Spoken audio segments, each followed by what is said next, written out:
Hi everyone, welcome again. आपका फिर से स्वागत है। आपने लास्ट लेक्चर में घन और घनमूल से संबंधित सवालों को देखा। उससे पहले हमने वर्ग वर्गमूल पढ़ा। आज हम एक नए टॉपिक को लेकर आपके सामने आए हैं और इस टॉपिक का नाम है प्रायिकता। प्रायिकता, जिसको इंग्लिश में बोलते हैं प्रोबेबिलिटी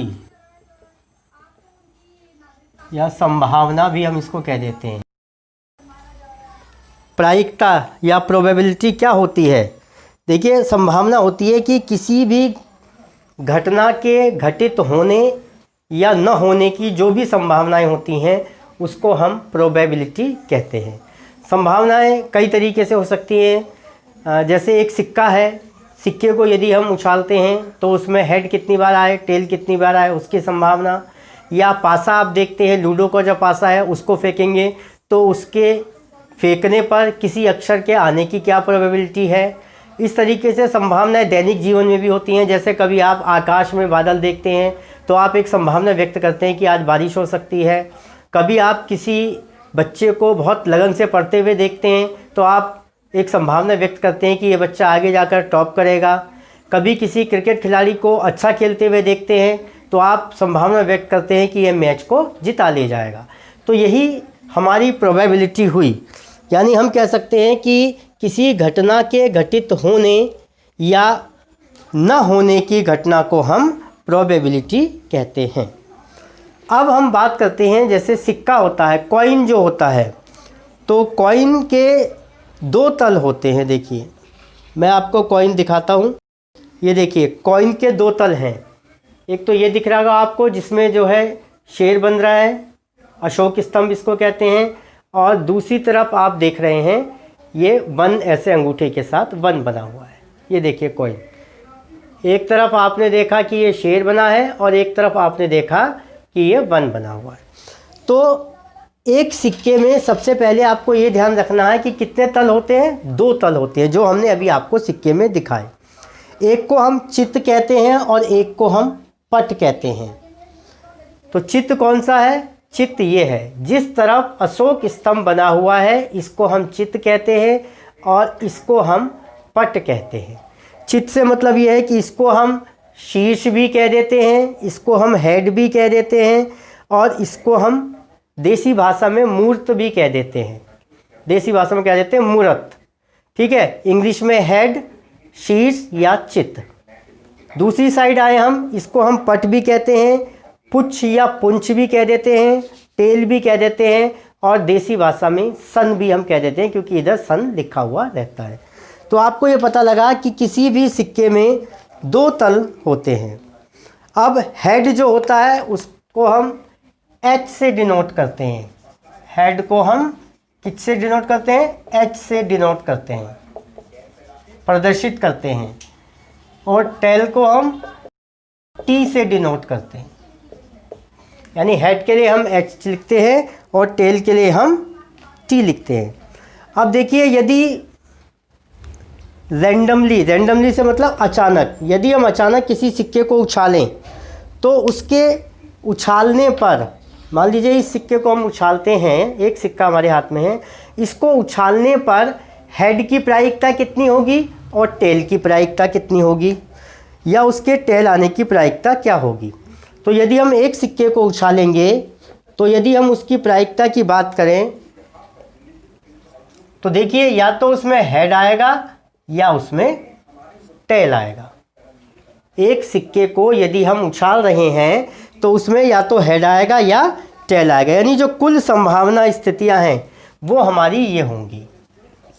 कुल संभावना स्थितियां जो हैं वो ये होंगी कि या तो हेड आएगा उसमें या उसमें टेल आएगा।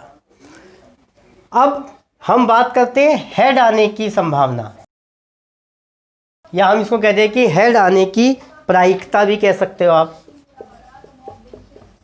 प्रायिकता। और प्रायिकता को हम P से डिनोट करते हैं। तो हेड आने की प्रायिकता क्या होगी? कुल संभावित स्थितियां अपॉन कुल वास्तविक स्थितियां। इसको आप ध्यान रखेंगे। अब हम बात करते हैं कि हेड आने की प्रायिकता। तो हेड आने की प्रायिकता जो है वो कुल संभावित स्थिति 1 और कुल वास्तविक स्थिति जो है वो 2 है। यानी संभावित से मतलब जब हम ऊपर करेंगे तो एक ही आएगा, या तो हेड आएगा या टेल, और कुल जो संभावित है वो कितनी है 1/2। तो हेड आने की प्रायिकता प्रायोरिटी 1/2। ऐसे ही टेल आने की प्रायिकता भी 1/2 होगी। अब हेड की प्रायिकता प्लस टेल की प्रायिकता, हेड की प्रायिकता प्लस टेल की प्रायिकता, तो 1/2 प्लस 1/2 = 1। कहने का मतलब ये है कि किसी भी वस्तु की, किसी भी घटना की प्रायिकता या तो 1 होगी या 1 से कम होगी, 1 से ज़्यादा कभी भी नहीं होगी। ठीक है, तो ये आपको ये समझाने के लिए बताया गया है कि इसमें प्रायिकता किस तरीके से होगी। इसमें कुछ नोट हैं जो आपको नोट डाउन करने हैं। सबसे पहले आप ये समझ लीजिए, हेड को H से डिनोट करते हैं, टेल को T से डिनोट करते हैं। एक सिक्के को जब हम उछालेंगे तो उसमें या तो हेड आएगा या टेल आएगा, यानी केवल 2 स्थितियां उसकी बनेंगी। आगे कुछ आप नोट जो हैं उसको करेंगे। हम आपको कुछ नोट बताएंगे। नोट में आपको ये बताएंगे कि हेड और टेल कैसे आ सकता है, या शीर्ष और पुंछ में कितनी बार उसकी आवृत्ति हो सकती है। चलिए, तो अब हम आपको कुछ नोट लिखवाते हैं। देखिए, अब हम प्रोबेबिलिटी से रिलेटेड कुछ नोट आपको बताते हैं। किसी सिक्के के उछालने पर शीर्ष हेड या पट टी आने की प्रायिकता समान होती है। मान लो ये एक सिक्का है, इसको हम उछालेंगे तो इसमें हेड आने की भी प्रायिकता वही है और टेल आने की भी प्रायिकता वही समान रहेगी। एक सिक्के के 2 तल होते हैं। ये देखिए, एक तल ये हुआ और दूसरा तल ये हुआ, तो एक सिक्के के 2 तल होते हैं। सिक्के का अशोक स्तंभ वाला हिस्सा हेड, ये जिसको हम कहते हैं, ये जहाँ अशोक स्तंभ लिखा है आप देख रहे होंगे, ये कहलाता है हेड। और इसके विपरीत यानी ये वाला हिस्सा पुंछ या तल कहलाता है। पट भी बोल देते हैं, टेल भी बोल देते हैं। और जब हम सिक्के को उछालते हैं तब एक ही तल ऊपर आता है। मान लीजिए हमने सिक्के को उछाला तो कोई एक ही तल ऊपर आएगा, चाहे हेड आए चाहे टेल आए। तो इस तरीके से ये नोट आपको इसलिए लिखाए गए हैं क्योंकि कभी कभी परीक्षा में वेरी शॉर्ट क्वेश्चंस में ये पूछ लेता है कि सिक्के का कौन सा स्तर हेड कहलाता है और कौन सा हिस्सा टेल कहलाता है, या जब हम सिक्के को उछालते हैं तब कौन सा हिस्सा ऊपर आता है। तो इस तरीके से ये वेरी शॉर्ट क्वेश्चन के लिए आपको ये नोट लिखवाए गए हैं, तो इनको आप नोट कर लीजिए।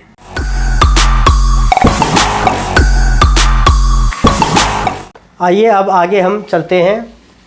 एक ही सिक्के को कई बार उछालकर उसके शीर्ष यानी हेड या पूंछ टेल आने की संख्या निम्नलिखित सारणी में दी गई है। इस सारणी को पूरा कीजिए।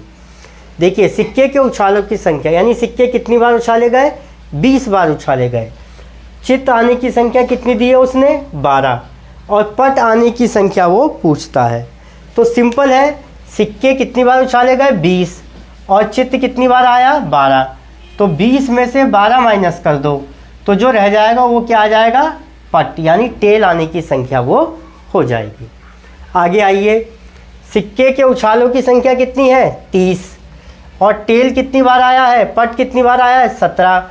तो हेड कितनी बार आएगा, इसको फिर ऐसे कर देंगे, 20 में से आप 17 को माइनस कर देंगे तो कितना आ जाएगा, 3 जो है आपका, सॉरी 30 में से 17 को माइनस करेंगे क्योंकि यहाँ 30 है, तो ये 13 आपका यहाँ आ जाएगा।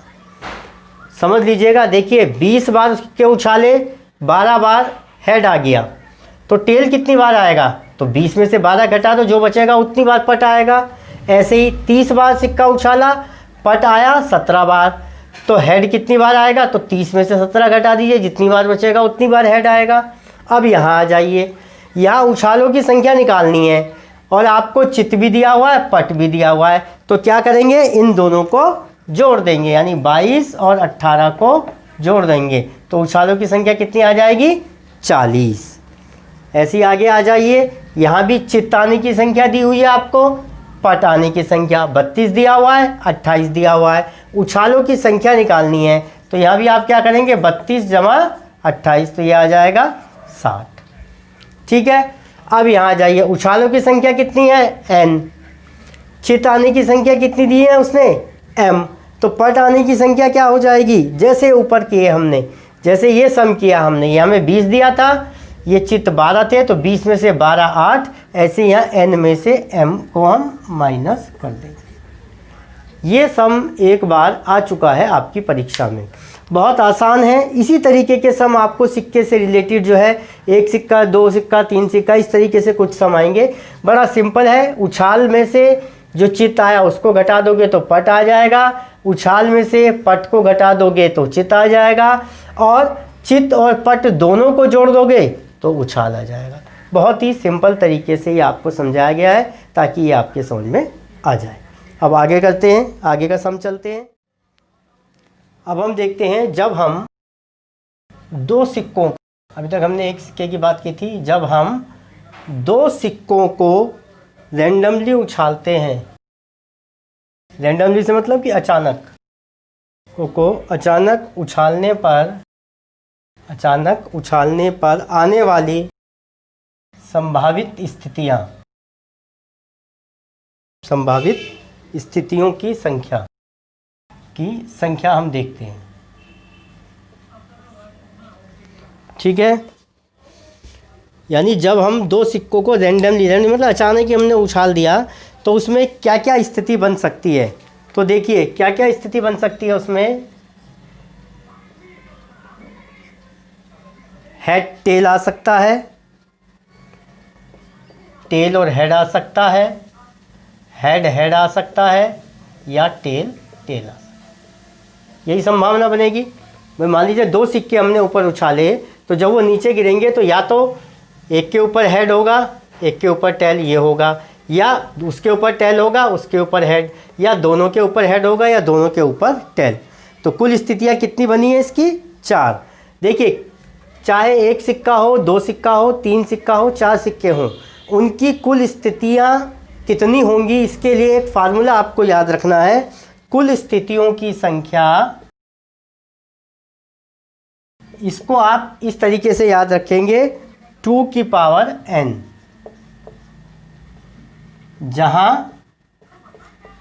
जहां पर n क्या है, n सिक्कों की संख्या है, n जो है वो सिक्कों की संख्या है। देखिए जैसे एक सिक्का है, अब हम पूछना चाहते हैं भाई एक सिक्के की कुल स्थिति कितनी बनेगी, तो फार्मूला हमारा क्या है, 2 की पावर n।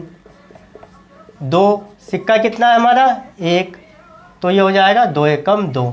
तो आपने देखा था जब हमने एक सिक्का बताया था तो कि एक सिक्के में कुल स्थिति क्या बन रही थी, 2 कौन कौन सी, या तो हेड आ रहा था या टेल आएगा।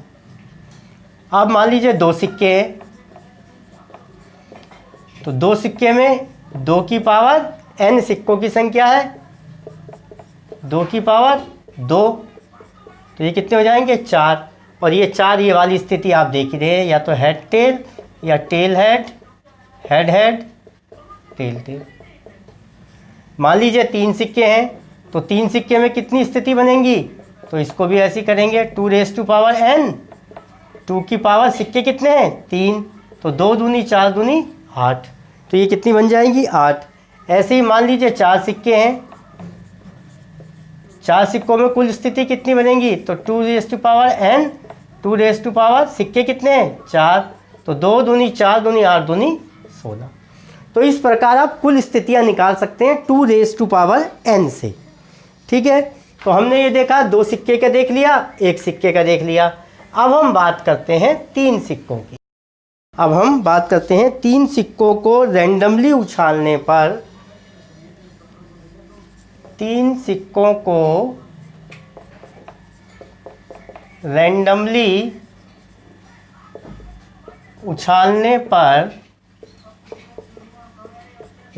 उछालने पर कुल संभावित स्थितियों की संख्या, कुल संभावित स्थितियों की संख्या। कुल स्थितियों की संख्या हम पहले भी बता चुके थे कि 2⁻3। तो आप इस तरीके से कर सकते हैं 2⁻3, यानी कुल स्थिति कितनी बनेगी दोस्तों? 8। कुल स्थिति कितनी बनेगी? 8। अब 8 कैसे बनेगी ये देखिए। सबसे पहले इसके दो तरीके से आप 8 स्थितियों को आप ला सकते हैं। ये देख रहे हैं आप, ये कितने सिक्कों की स्थिति है? 2 सिक्कों की। तो एक तरफ तो आप 2 सिक्कों की स्थिति पहले लिख दीजिए।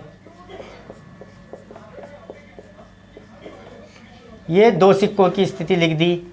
और एक सिक्कों की क्या स्थिति आई थी? या तो हेड बन रहा था या टेल। देखिए बहुत ज़्यादा घबराने की कोई ज़रूरत नहीं है। जब एक सिक्का उछालते हैं तो 2 ही स्थिति बनती है, या तो हेड आएगा या टेल आएगा।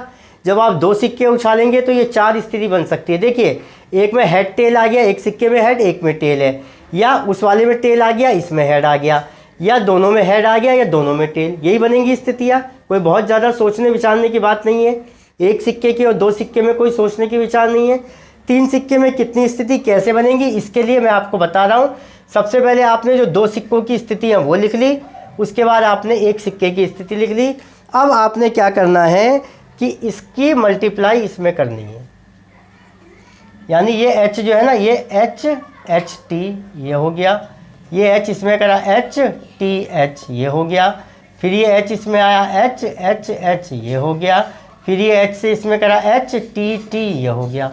इस h की हो गई मल्टीप्लाई। अब इस t को हर एक के पहले लगा दो। t h t ये हो गया, t t h ये हो गया, t h h ये हो गया, और t t t ये हो गया। अब ये देखिए कितनी स्थिति आई, 1 2 3 4 5 6 7 8। तो 3 सिक्कों के उछालने पर जो रैंडमली स्थिति बनेगी वो ये स्थिति बनेगी, head head tail, head tail head, head head head, head tail tail, tail head tail, tail tail head, tail head head, tail tail tell.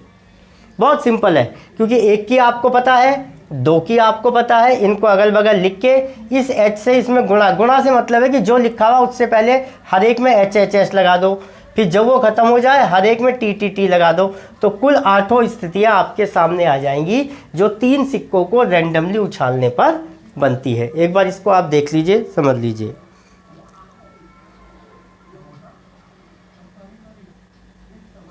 इसका एक तरीका और आप कह सकते हैं कि जैसे 8 स्थिति बननी है, ये तो आपको पता लग गई। आप एक तरीके से और इसकी स्थितियों को बता सकते हैं।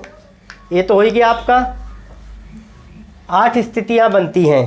तो 8 में आप क्या करें, 4 तो हेड लिख दीजिए, 4 टेल, 4 h और 4 ही t लिख दीजिए। ये वही दोबारा बता रहा हूँ, दूसरे तरीके से बता रहा हूँ। उसके बाद 2h 2t, 2h 2t, 2h 2t। उसके बाद 1h 1t, 1h 1t, 1h 1t, 1h 1t, 1h 1t, 1h 1t। तो ये देख रहे हैं आप, 1 2 3 4 5 6 7 8, ये 8 ये बन गई। तो ये h h h h h t, इससे आप उसको पहले वाले को मैच कर सकते हैं। तो ये आपकी 8 स्थितियाँ बन गई। चाहे इस तरीके से आप इन 8 स्थितियों को निकाल लीजिए, और चाहे आप जो है पहले 2 का लिख के और फिर 1 का लिख के जो है उनको आप स्थितियों को निकाल सकते हैं। तो फिलहाल आज हमने ये जाना कि एक सिक्के के उछालने पर कुल स्थितियाँ कितनी बनेंगी और कौन कौन सी बनेंगी। 2 सिक्कों को जब हम उछालेंगे तो उसमें कितनी स्थितियां बनेंगी और कौन कौन सी बनेंगी, और जब हम 3 सिक्कों को रैंडमली उछालेंगे, अचानक उछालेंगे, तो उसमें कितनी स्थितियां बनेंगी और कौन कौन सी बनेंगी। ये प्रश्न आते हैं वहाँ। अभी जब हम आपको आगे प्रश्न कराएंगे ना, तो ये तब आपके काम आएगा। तो आज हमने प्रोबेबिलिटी में 1 सिक्का, 2 सिक्का और 3 सिक्कों को उछालने के बाद उनके आने की संभावनाओं पर बातचीत करी। आपके सिलेबस में सिक्का और पासे, कॉइन और डाइस जो है 2 ही हैं, तो हम इन 2 ही पर आपको समझाएंगे, उनसे रिलेटेड सम कराएंगे। आप प्रैक्टिस ज़रूर करिएगा, क्योंकि प्रैक्टिस से ही आपको और जल्दी क्लियर हो जाएगा। तो आज के लेक्चर को हम यहीं विराम देते हैं। अगले लेक्चर में इसी क्रम को आगे बढ़ाएंगे, प्रोबेबिलिटी को, प्रायिकता को आगे बढ़ाएंगे। अगले लेक्चर में फिर आपसे मुलाकात होगी। और इससे पहले जो हमारा लेक्चर हुआ था क्यूब और क्यूब रूट का, उसका लिंक आपको भेज दिया जाएगा, उसमें आप देख सकते हैं। और घन से संबंधित जो भी सवाल हमने कराए हैं क्यूब से या क्यूब रूट से संबंधित, उनको आप उस लिंक पर जाकर जो है देख सकते हैं। पीछे हम स्क्वायर रूट पर भी सवाल करा चुके हैं, हम रेडियल्स पे, करनी पे, घातांक पे, उन पे भी सम ये करा चुके हैं। ठीक है, अब इनको आप कोशिश कीजिएगा करने के लिए, और जितना प्रैक्टिस करेंगे उतना आपको और अच्छे से आएगा। कोई बहुत ज़्यादा हार्ड तरीका हमने नहीं बताया, बहुत ही सिंपल तरीके से आपको समझा रहे हैं ताकि आपकी समझ में आसानी से आ जाए। लेकिन समझ में आने के बाद भी प्रैक्टिस आपको ज़रूर करनी है, बिना अभ्यास के बात नहीं बनेगी। बार बार हम आपसे कहते हैं, करके देखिएगा, एक बार नहीं, 2 बार नहीं, 3 बार, आपकी समझ में अच्छी तरीके से आ जाएगा। चलिए, तो अब आज के लेक्चर को हम यहीं समाप्त करते हैं। और वही आपसे मैं कहूँगा कि आपका अपना चैनल है डॉक्टर बडोला गुरुजी, इस चैनल को सब्सक्राइब कीजिए। जो भी वीडियो इसमें शेयर की जाती हैं उसको शेयर आप भी कीजिए, लाइक कीजिए, और अगर आप अच्छा लगे तो दूसरों को भी इसके बारे में बताइए, क्योंकि ये आपके अपने गुरुजी का चैनल है। तो अब अगले लेक्चर में फिर आपसे मुलाकात होगी। तब तक के लिए आप सभी को जय हिंद, जय भारत।